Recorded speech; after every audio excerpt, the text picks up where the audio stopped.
सहनाववतु सहनौ भुनक्तु सह वीर्यं करवावहै तेजस्विनावधीतमस्तु मा विद्विषावहै।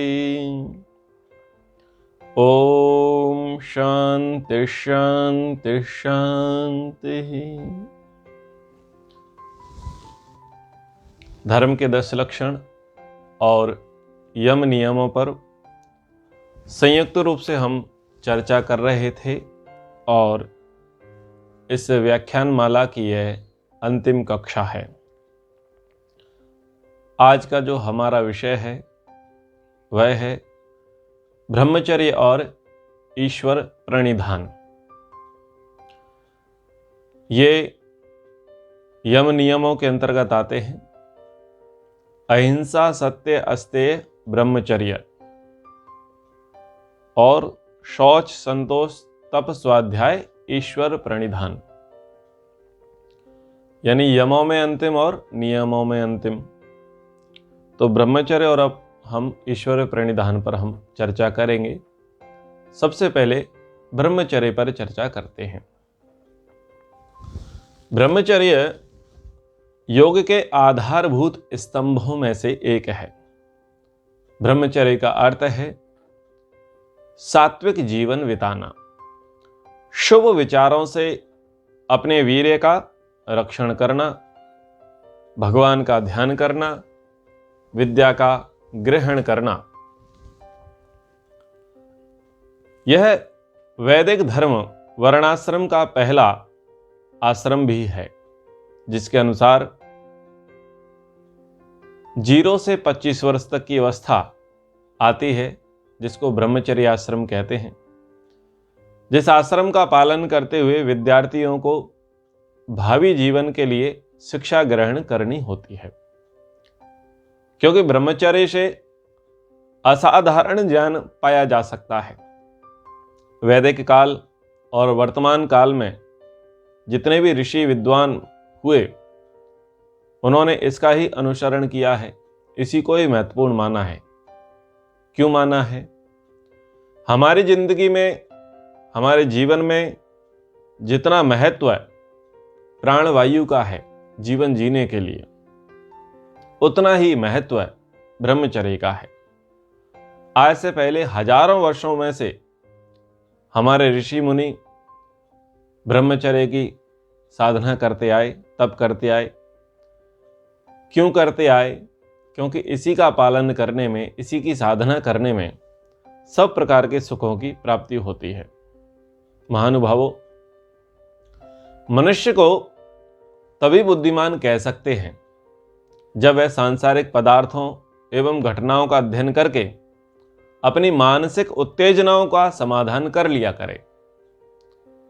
बहुत सारे लोगों को देखते हैं जिनके शरीर कैसे हैं, सूखे हैं, निर्बल हैं, शक्तिहीन हैं, और दूसरी ओर कुछ लोग कैसे हैं, हट्टे कट्टे हैं, स्वस्थ हैं, बलिष्ठ हैं, तंदुरुस्त हैं।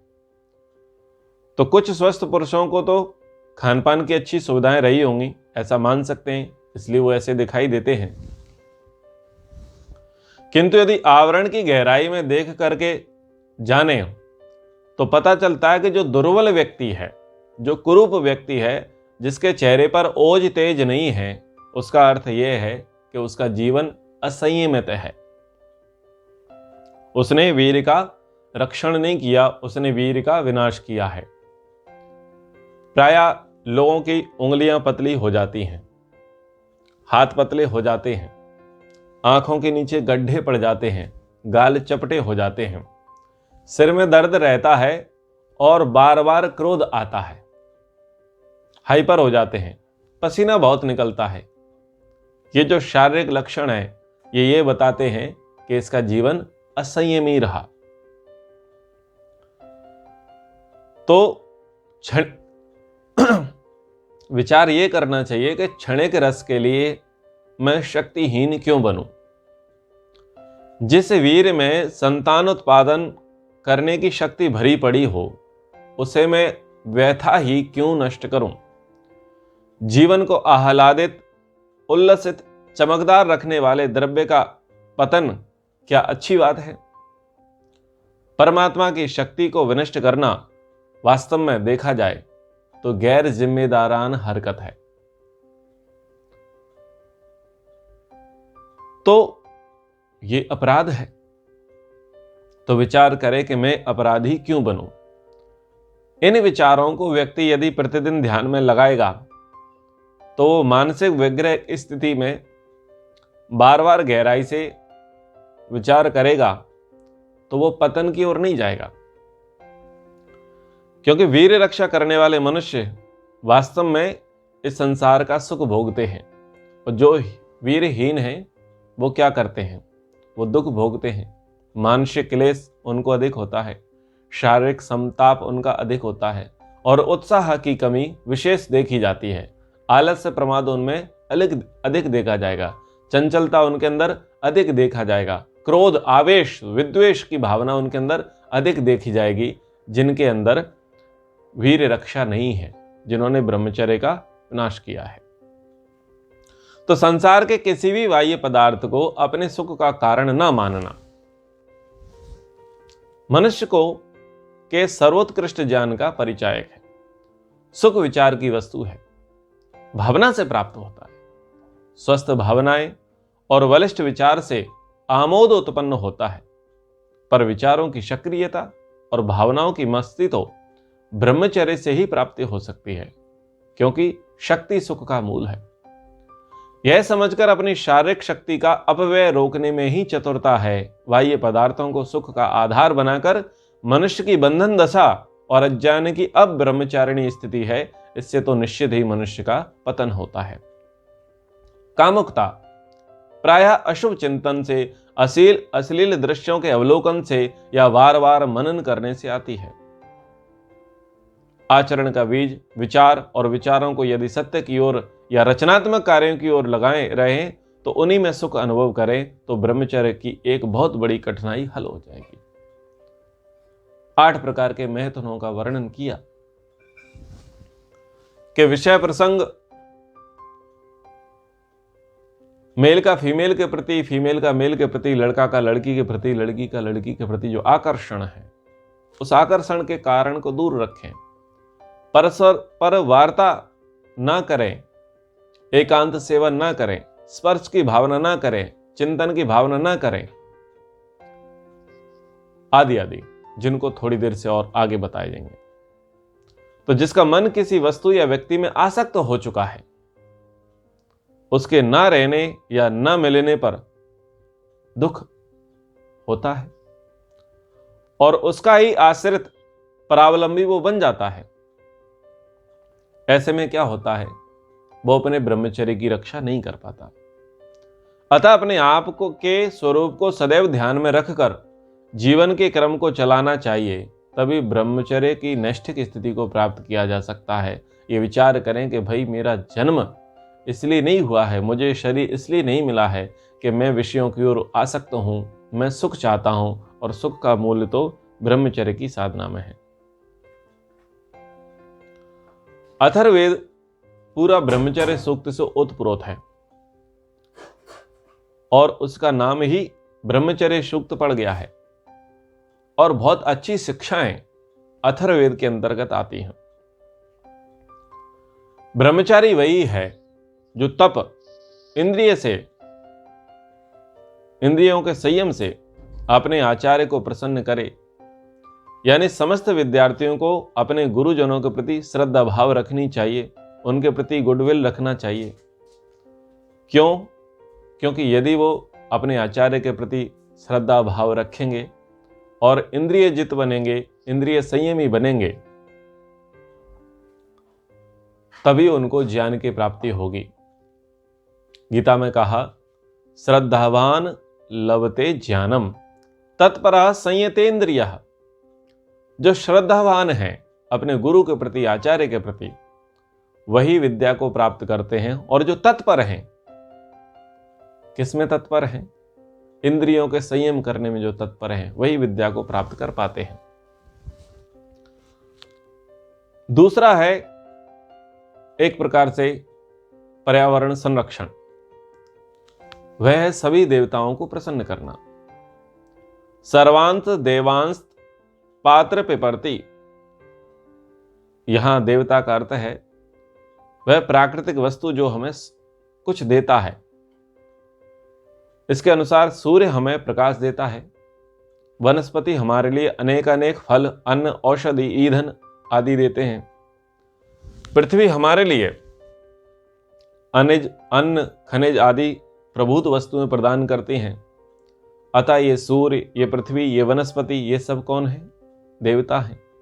ददाति इति देवता। इसका अभिप्राय है कि ब्रह्मचारी को अपने गुणों से पर्यावरण का संरक्षण करना चाहिए। अथर्ववेद परामर्श देता है कि विद्या के अर्जन के साथ साथ पर्यावरण के संरक्षण पर भी विद्यार्थी को कार्य करना चाहिए। ये हमें ब्रह्मचर्य सूक्त से पता चलता है। अथर्ववेद के जो ब्रह्मचर्य सूक्त है उसका तीसरा गुण है कि लोग अपने जीवन को कल्याणकारी कर्मों में लगाए। ब्रह्मचारी समिधा मेखलया सर्मेण लोकांश तपसा पिपर्ति। ब्रह्मचारी को चाहिए कि वह अपने तप से यानी परोपकारी कर्म करते हुए यज्ञ सत्संगति करे, कटिबद्ध होकर के समाज सेवा के लिए हमेशा तैयार रहे तथा परिश्रम पूर्वक लोगों को प्रसन्न रखने का प्रयास करे। आज के समस्त ब्रह्मचारियों, विद्यार्थियों को इन्हीं गुणों की महती आवश्यकता है, क्योंकि समाज तभी प्रसन्न रह सकता है जब उसकी भावी पीढ़ी अलर्ट रहेगी, हार्डवर्क करेगी और स्वयं के चरित्र का भी वो निर्माण करेगी। लेकिन स्वयं के चरित्र का निर्माण कैसे हो? आज के जो ब्रह्मचारी हैं, जो स्टूडेंट हैं, 6वीं 7वीं 8वीं 9वीं 10वीं 11वीं 12वीं के बच्चे, कॉलेज तो बड़ी बात है, जो मिडिल क्लास और हाई स्कूल के बच्चे हैं वो प्रायः स्कूल में कैसे जाते हैं? श्रृंगार करके, फैशन करते हुए। जो लेटेस्ट फैशन होता है वो फैशन सबसे पहले विद्यार्थियों के अंतर्गत आ जाता है। लड़कियां लिपस्टिक लगा करके जाती हैं, आईब्रो बना करके जाती हैं, सेंट मार करके जाती हैं, और लड़के भी कोई कम नहीं है, वो भी उनसे बढ़ चढ़ करके जाते हैं। अब हमारे यहाँ की मान्यता क्या है? गुरु पिता के समान होता है और पिता से जो पढ़ते हैं वो गुरु भाई के सदृश होते हैं। अब उसी गुरु से कन्याएं भी पढ़ रही हैं और उसी गुरु से बालक भी पढ़ रहे हैं, क्योंकि आजकल तो को एजुकेशन का जमाना है, लड़का लड़की एक साथ पढ़ते हैं। तो दोनों के लिए वो पिता तुल्य हुआ।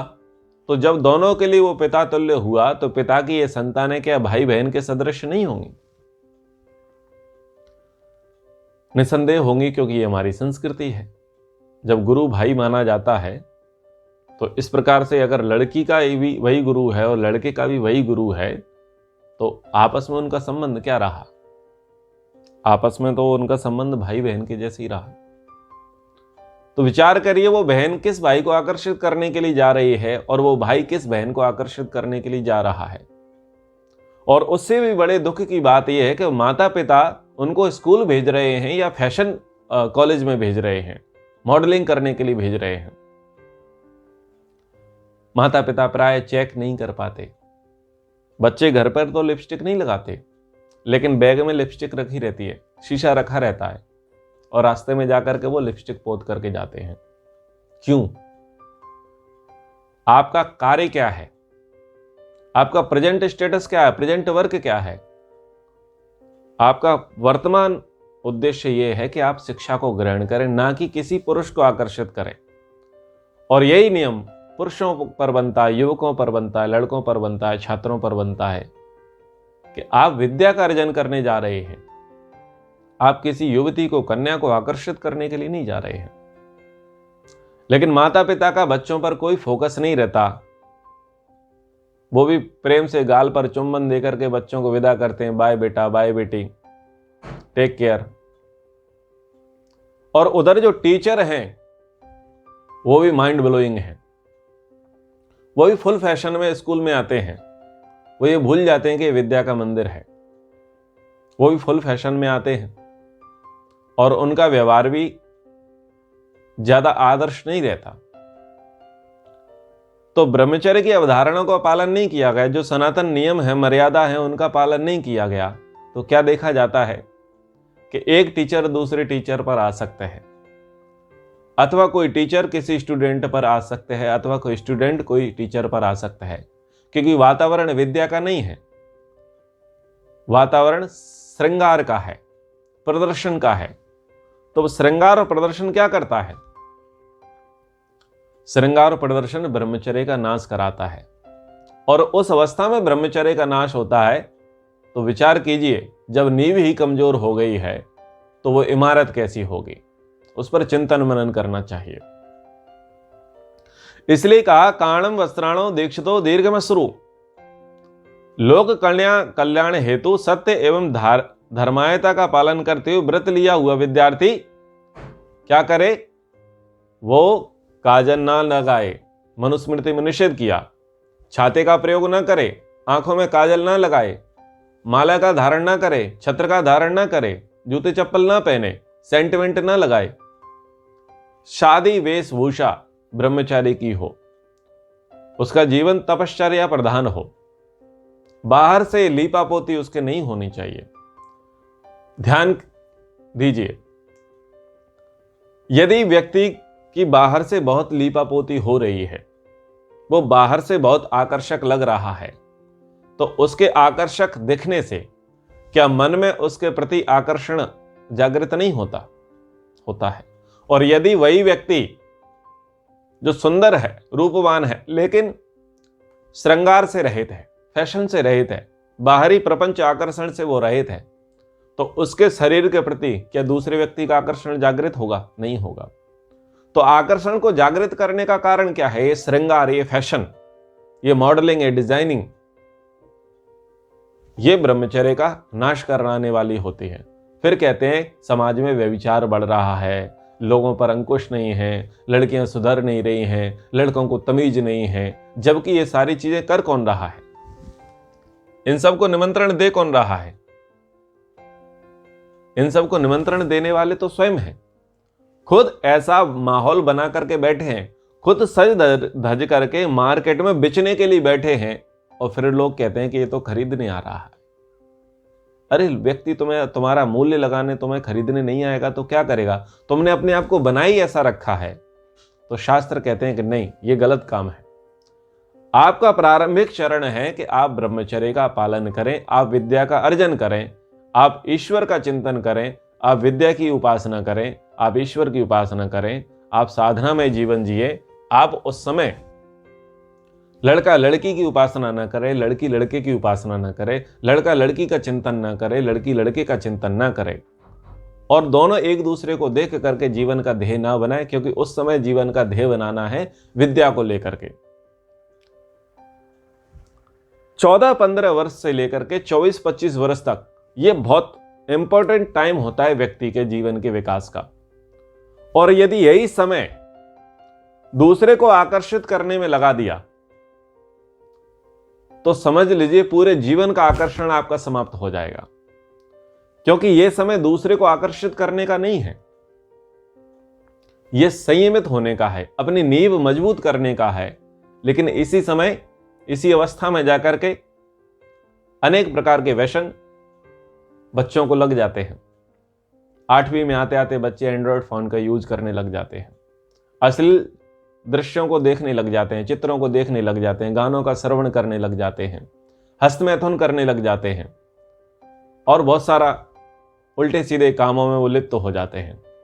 मिडिल क्लास के बच्चे ही सिगरेट पीना सीख जाते हैं, पुड़िया खाना सीख जाते हैं, और बहुत सारे शातिर बुद्धि वाले कार्य करना सीख जाते हैं। क्यों? क्योंकि माता पिता का उनके प्रति फोकस नहीं था, और जो पढ़ा रहे थे टीचर वो भी कोई विशेष आदर्श नहीं थे। इसलिए सनातन मान्यता ये कहती है, यम नियम ये कहते हैं, धर्म के 10 लक्षण ये कहते हैं कि ब्रह्मचर्य का पालन करो, ये हमारी संस्कृति है, सभ्यता है। वो समय आपका केवल और केवल विद्या के अर्जन करने का है। ना कि शारीरिक दैहिक प्रदर्शन करने का है।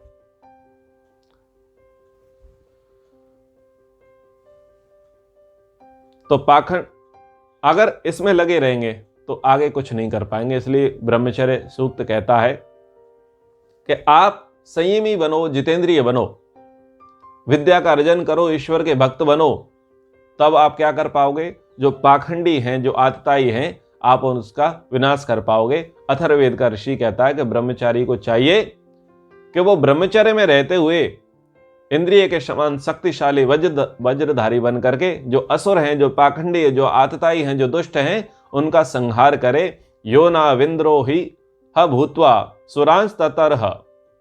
वस्तुतः अंधविश्वासों को दूर करना और दुष्टों का विनाश करना यह प्रत्येक नागरिक का मौलिक और जीवन का मुख्य कर्तव्य है, जो तभी हो सकता है जब उसका आरंभिक चरण बहुत निष्ठावान, जितेंद्रिय, संयमी रहा हो। ब्रह्मचारी विद्वान एवं प्रजापालक बने। ब्रह्मचारी को चाहिए कि वे आचार्य अर्थात पढ़ लिख कर विद्वान बने, शिष्टाचारी बने, प्रजापति यानी समाज का पालन करने वाला बने। आचार्यो ब्रह्मचारी, ब्रह्मचारी प्रजापति। इसका स्पष्ट अभिप्राय यह है कि ब्रह्मचारी को प्रचुर विद्या अध्ययन करके प्रजाओं, परिवारों अथवा समाज का पालन पोषण करने का सामर्थ्य प्राप्त करना चाहिए, यानी कैपेबल होना चाहिए, योग्य बनना चाहिए। और युवा होने पर ही विवाह करें। भारत सरकार ने अब 18 वर्ष से 21 वर्ष कर दी, यानी ब्रह्मचर्य धारण करने के लिए आपके पास और समय है, और अपने आप को बलिष्ठ बनाने का, और अपने आप को श्रेष्ठ बनाने का, ज्येष्ठ बनाने का, और विद्या का अर्जन करने का आपके पास अवकाश है।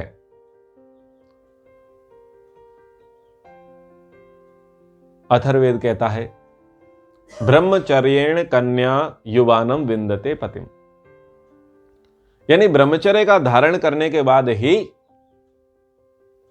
कन्या युवा पति को प्राप्त करे।